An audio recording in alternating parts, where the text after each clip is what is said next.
Hello, everyone, and welcome to another episode on Thinkers Unlimited. And here is someone who was introduced to me by Ekta Kapoor of Amazing Workplaces in a webinar featuring her, Mark Cox, and Vishal Nethani. So, Ekta has got me two guests and counting. So, please allow me to welcome Harini Srinivasan. A pharmacist turned HR leader, Harini is a maverick. She comes with a master's degree in medicinal chemistry and a master's in business administration, specializing in human resources. A behavioral scientist, design thinker, and neuroscience enthusiast, she is a certified practitioner of various methods and tools. She is adept in unlocking human potential in organizations by using practical methods, which might sound unconventional at times. She has over 2 decades of successful experiments in the areas of leveraging people potential for business excellence. A master storyteller and a strong believer in driving one's destiny, she practices resilience as a life skill. Positivity and ability to drive engagement with people helps her be an influencer both to industry and academia. Currently, she's a partner with Semco Style Institute India. She is also a visiting faculty at universities and B schools in India and is mentoring dozens of students and professionals across the country. She has been invited to the TED platform recently. So, a warm welcome, Harini, on this show, and a ton of thanks for accepting my invite. Thank you so much. It's an absolute pleasure to be having this conversation with you, Doctor. It's wonderful talking to you once again. So let's get this conversation started. So, how have you experienced inclusivity in your early life?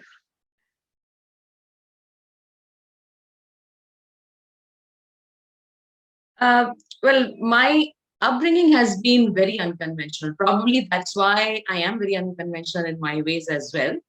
So I come from a family which is considered very traditional, orthodox, conservative.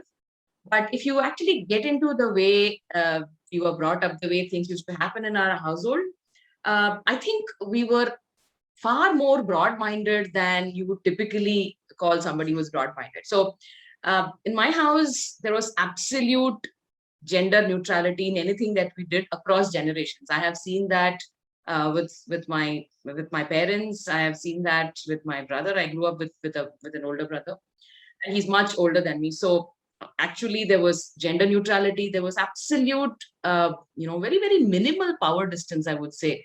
The only power distance that I actually noticed was where I would look up to people because they are much older than me. But there was no power distance which came from the top. It was very interesting. So inclusivity actually begins right there. The moment power distance is removed, is eliminated, inclusivity automatically finds a place. So if I were to give you examples, when we were moving homes, we moved from very humble beginnings to where we are today. We've come a long way as a family. So when we moved homes, decision about which house to buy, decision about what kind of furniture we should make was not something that only my parents sat and decided. Those decisions were absolutely done over lunch tables or dinner times. And even as a 4 or 5 year old, I remember my parents used to ask me for my opinion on things like this. And the way they would ask me an opinion was, it was never that, oh, you don't know about this. It was never like that. They would ask me for an opinion, uh, absolutely, assuming that I will come out with an opinion. So I never looked at things feeling that, oh, I may not know something in that space. So I was into the habit of trying to ask questions, challenge status quo, find out answers, and speak those, point of view. So what would happen is eventually, yeah, because of lack of experience, obviously my decision might not have been the best decision. But what happened in that conversation is something where I really understood the essence of inclusivity. So everyone's opinion mattered, no matter where they were, which part of the ecosystem they were in. And everyone's opinion was always sought, and each opinion was discussed as a group. And obviously, the opinion which had the best value had consensus, and that was the final decision. Now, this is something which, it might look like, yeah, you can do it in the household, but can you do it at the workplace? But why not? If you're actually looking at behaviors, it's the same. So major decisions like this in my early upbringing were, inclusive, where everybody had something or the other to say. So I even remember designing furniture. Talking of humble beginnings, we obviously could not afford branded furniture, but we had to design furniture to accommodate 5 members in a small apartment, with certain requirements for each member. For example, my brother was in high school, so there was a requirement for an exclusive study space for him. My grandmother was staying with us, so there were some requirements for her, my parents, me, all of us. So designing furniture, keeping in mind a diverse set of requirements in a confined space, was a challenge. And we were all put through that challenge to come out with an idea. So I think every day of my life, my upbringing was something where children were not treated like they were in a child ego state. Children were asked to come up and operate in an adult ego state. I think my earliest experience was of inclusion began at home with these examples. Wonderful. I think, who would have thought that we will take our experiences from the childhood and, take it to the workplace. Absolutely. Very interesting. Absolutely. So how do you see transactional analysis theory at the workplace, and if some anecdotes of how you dealt with them?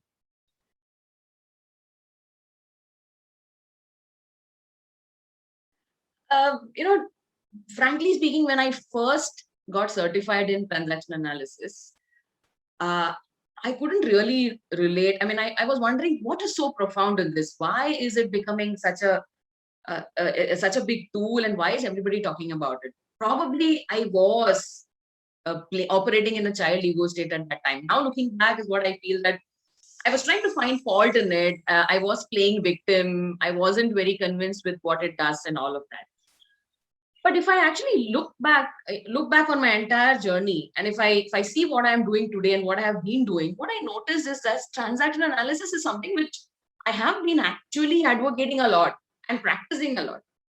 So if I give you some examples, I've worked in organizations which are very traditional engineering companies, where hierarchy has been there for ages.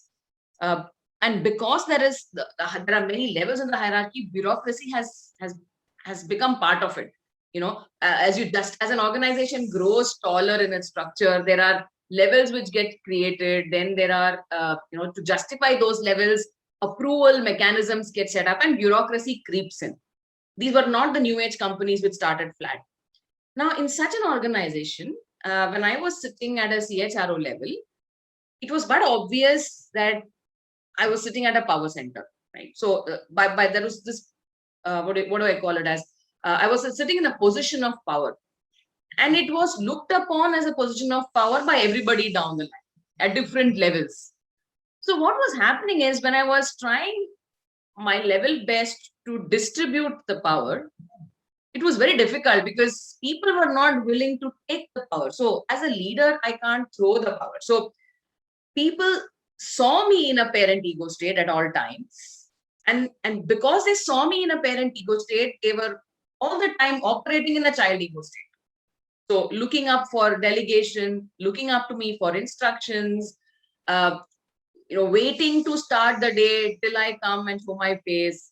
And all the time seeking approval, asking for validation, not getting on to solving small problems on the ground, so on and so forth.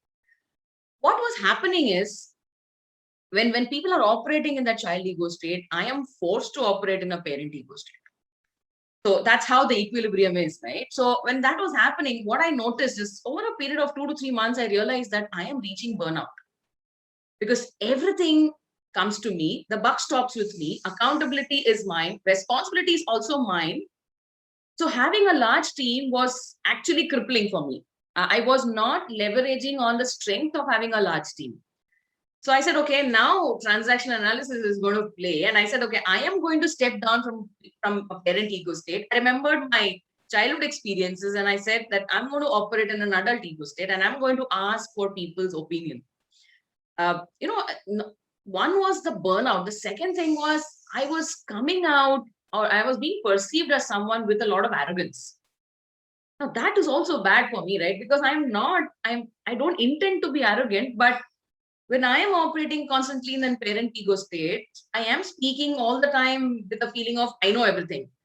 So that became my personality over a period of time, and I started being looked at as arrogant. So I said, okay, I need to break this perception. I don't want to live with someone who is known to be arrogant. And I said, okay, let me start operating in an adult ego state, which will encourage the others to come up in an adult ego state. So we had a lot of beautiful examples that happened in the workplace.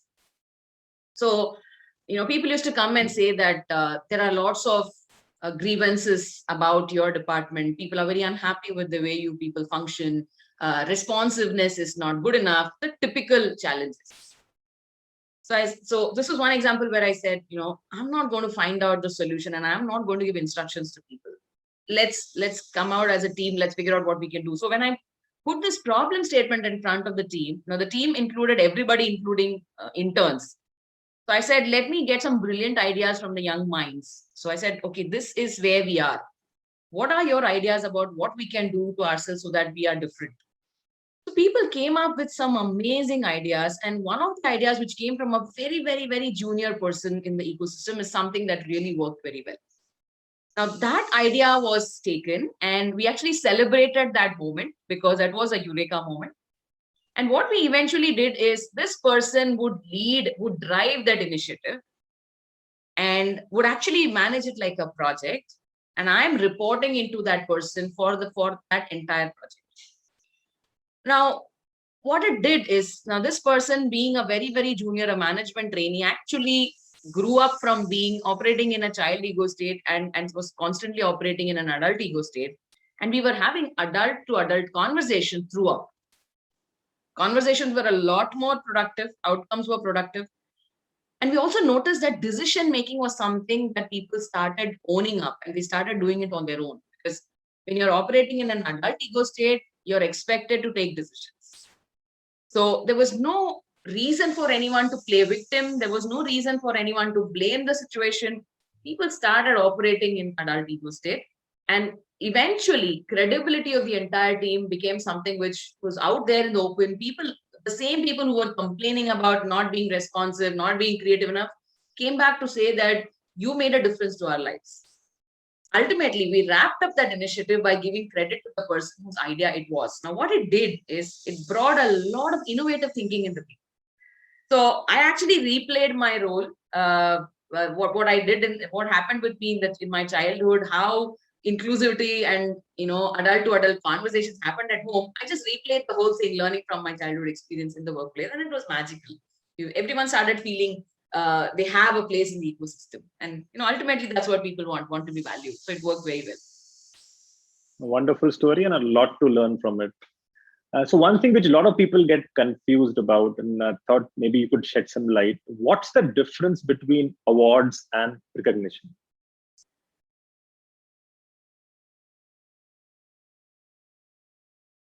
This is something which is very, very close to my heart for several reasons. One is, awards are motivation. I agree. Everyone likes to win awards, and over a period of time, I think what has happened is, with affordability going up, the whole concept of awards has moved away from being rewarded for something that you have done to actually something like a status symbol. So that's where it really dilutes the whole thing. It's as bad as our, I would say, I think when we were students, there was this merit rank announcement which used to happen in the newspapers, right? 1 to 20 merit ranks in class 10 and class 12. It did a lot of damage to my motivation. So this thought about awards versus recognition, it goes back many, many years for me, because I knew I was there. Okay, I was always there, but something happened in the system. There's no point in blaming the system today, but something happened there at that time because of which I didn't find a place. Now, what is a message it gave me is that people who are flaunting their awards there are the ones who are seen as great in the eyes of the people. But does it I was questioning myself, I was questioning reality. Does it really mean that I'm not worth it? Because the people out there don't know how these awards and rankings happen. Only when you go through it, you know. So when I look at awards these days, when I look at awards that are given away to people by even renowned organizations, what I notice is that in the whole process of nominating yourself, you know, talking about yourself, um, you know, actually making a place, creating a space for yourself among the award winners is a lot of effort that an individual puts to sell his worth. So when you're trying to sell something, you're not really talking about the value you're creating. You're selling something with the idea of selling. And one big marketing lesson I learned in the last year or so is that the more you sell, lesser is the sale that happens.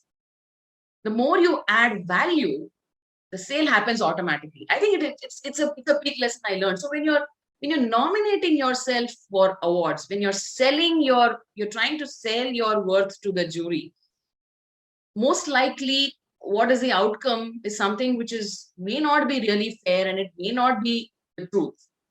But unfortunately, a lot of us in the fraternity are flaunting such awards. On the contrary, when I look at recognition, I don't even know what recognition I'm chasing. Okay, I don't have a trophy or a citation in my mind when I'm, you know, when I want to be recognized. All that I'm doing is I'm constantly providing value in whatever best way I can, to whatever extent I can, to whoever I can. It doesn't even matter whether the world sees it or not. Whoever is in my circle of influence, I'm trying to show value of my being. And when that happens, I keep getting recognition regularly. And that recognition is like something which I see in my inbox when I open my phone in the morning, right? And it is something that I have not tried to sell my worth. I have only provided value to the best of ability I can, but it has brought a smile to someone's face.